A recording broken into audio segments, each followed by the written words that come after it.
Hello, Mark Crossfield here. More questions coming at you through my new AskGolfGuru app. Let's get stuck in.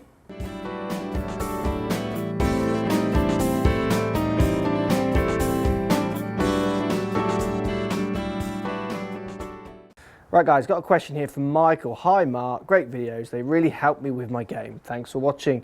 Michael, I'm at a point in my game where I feel that if I knew exactly how far I hit each club, I could really lower my handicap. What advice would you give as a way of checking this, as on the range it can be difficult to see how far the ball has gone in relationship to yardage size?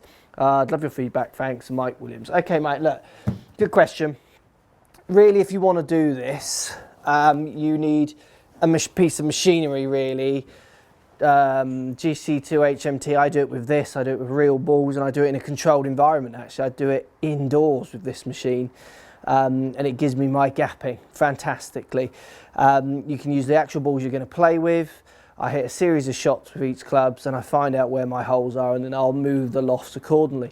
I did a few videos with, I was lucky enough to meet with Darren Clark, and we talked about his irons. I don't know if you've seen any of those videos, but he talked about how he didn't know what the lofts of his irons were per se. What he did is he made sure he knew what distance each iron went. So each iron was bent to a distance rather than to a loft, which I thought was a really interesting point for lots of you. So he's wants to find a yardage, so say it's 100 yards, he'll bend whatever club, that wedge, gap wedge, sand wedge, to the yardage that hits it, well, to the degree that hits that yardage. And if he wants the next one to be 109, he won't just go the 4 degrees distance difference in yardage between the two. He'll make sure the next yardage is found with the loft.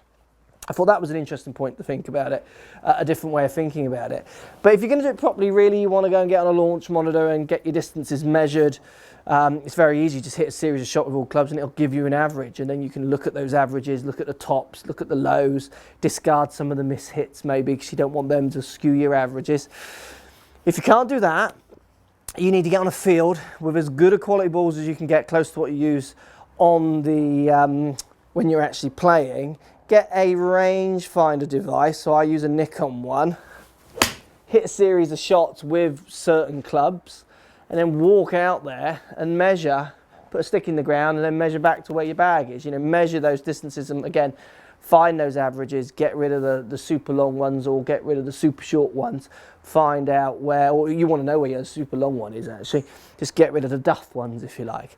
On a range, I would argue there's no real way of doing that accurately enough without you kind of saying, when I hit my 7-iron about between 150 and 165, and kind of those big gaps. If you want to get precise, really it's the launch monitors that are out there now, like GC2 HMT down here on the floor, which can really make it very easy.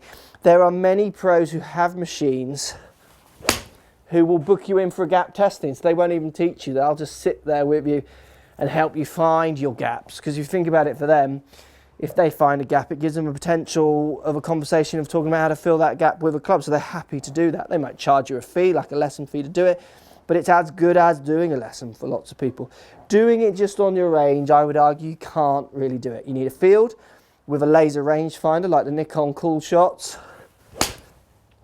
or use the machinery, the technology that's out there. There'll be someone in your area with a good launch monitor that can give you that information. And I agree with you, if you can find your distances and control those distances, it will absolutely allow you to get that handicap down. Thanks for buying the app, thanks for posting the question, hope that helps. So if you like what's going on here, don't be afraid to subscribe to the channel, also thumbs up the video, post comments, love to hear what you guys got to say. Let's keep it social. The more we talk, the more we share, the easier this game will get for everybody. So if you want to find me on Facebook here, you can find me on Facebook. If you want to tweet me, find me on Twitter here as well. Just follow the links, all in the description. Come and join the show, get active, get involved, get playing some better golf. Thanks for watching.